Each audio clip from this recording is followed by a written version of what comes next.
నీ బ్రతుకు తీర్చిదిద్దే వరకు నేను నిద్రించనమ్మా. సుగుణ, నీకు భర్తగా ఒక్క క్షణం జీవించటమే నాకు 1000 ఏళ్ల ఆయుర్దాయంగా భావిస్తాను.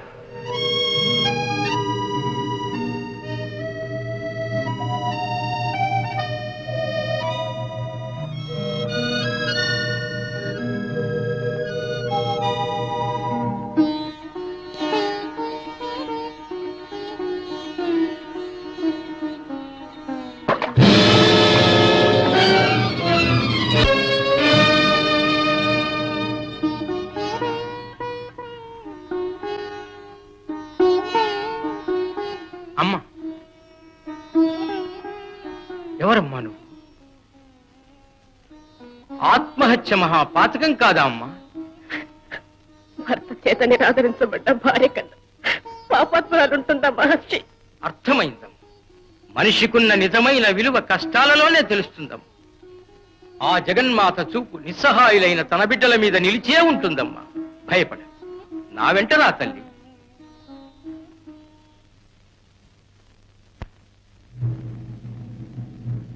సుగుణ, సుగుణ, ఏమిటి? సుగుణ కనిపించట్లేదండి. సుగుణ, సుగుణ, సుగుణ, అమ్మా సుగుణ.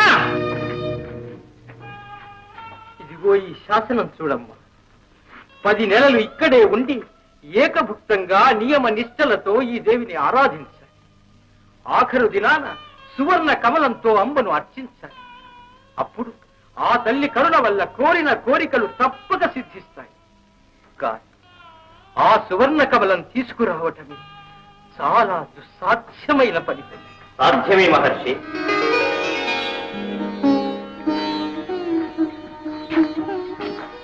నా సోదరి కోసం ఆ బంగారు కమలాన్ని నేను తీసుకొస్తాను. అమ్మా సుగుణ, మమ్మల్ని ఏమరచి ఎంత ఘోరం చేశావు. దైవస్వరూపుడైన మహర్షి తరుణంలో వచ్చి నిన్ను మాకు దర్శించాడు. మహర్షి, మీకు నా కృతజ్ఞత.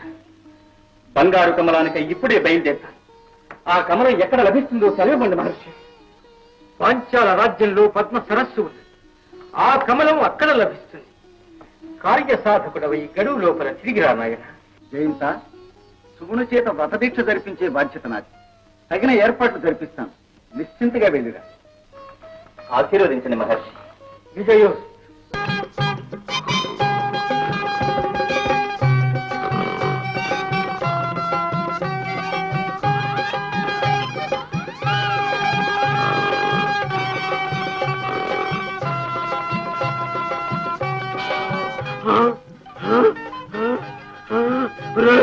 వంగరాజు, నన్నెవరో కట్టేశారు రోయ్. అయ్యో బాబు, నన్ను రక్షించేవారే లేరా? అయ్యో బాబోయ్.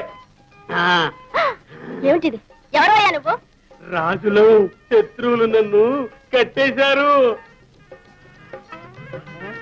సుందరి, సుందరి, సుందరి, సుందరి, సుందరి, సుందరి, సుందరి. ఏమిటి ఇలా మీద మీదకి వస్తున్నావు? నీ పేరు సుందరి? నా పేరా భ్రమర. ఆ గుళ్ళో సుగుణమ్మ గారి పరిచారికని. పరిచారికవా? చాచా, నా పట్టమైసివి. భ్రమరా, భ్రమరా.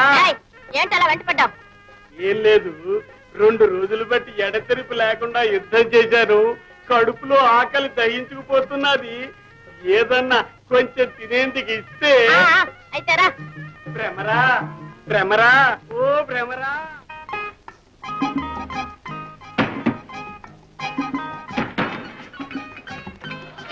అలా తోసుకొస్తాయేమిటి?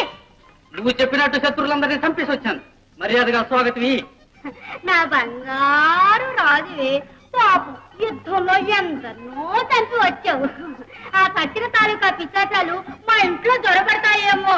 ఎర్ర నీళ్ళు దీనిస్తానుండు.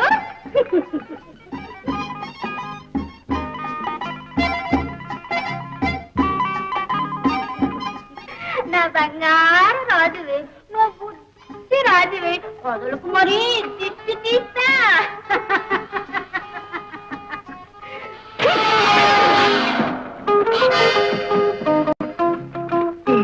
నా మొహం నీళ్ళు కొడతావా?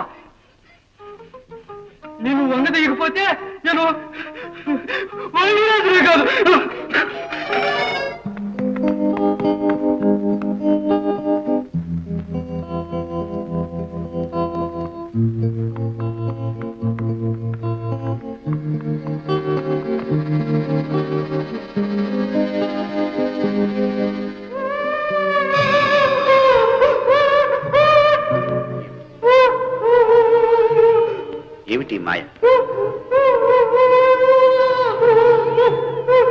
కనిపించని ఈ రోదన ఎవరిది?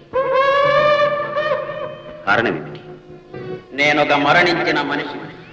నా బంధువులు ఎన్నిసార్లు నా చితికి నిప్పంటించినా అగ్నిదేవుడు నా దేహాన్ని ముట్టుకోవడం లేదు. నా వాళ్ళంతా విసిగి వెళ్ళిపోయారు. బ్రతికినన్నాళ్ళు ఎంతో గొప్పగా జీవించాను. ఆఖరుకు నా శరీరం నక్కలు పాలు కాబోతున్నది. మహావీర, నన్ను రక్షించు. నీ రుణం తప్పగా తీర్చుకుంటాను. విచారించు. అదుగో చితి.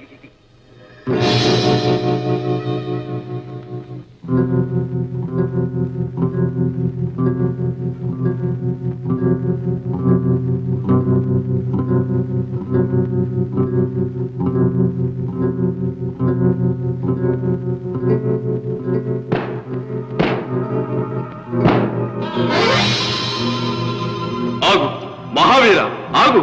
నన్నే పాపాత్ముని భస్వం చేయమని బలవంత పెట్టకు. వీడు జీవితాంతం పరస్త్రీ వ్యామోహంతో బ్రతికాడు. వీడి శరీరం అంతా కుళ్ళి దుర్గంధంతో మలినమైపోయింది. నేను ఆ శరీరాన్ని ముట్టుకోలేను. నీ దారిన నీవు పో. నీకు మేలు చేస్తాను. అగ్నిదేవ, మానవులు ధర్మం తప్పితే దేవతలైన మీరు సరిదిద్దాలి. అంతేకాని మీ ధర్మాన్ని మీరే విస్మరిస్తే ఇక మీ దైవత్వానికి అర్థమేమిటి? సాటి మానవుడికి సహాయపడటం నా ధర్మం. మహావీర, ఆగు ఆగు. వద్దు వద్దు వద్దు మహావీర, ఆగు.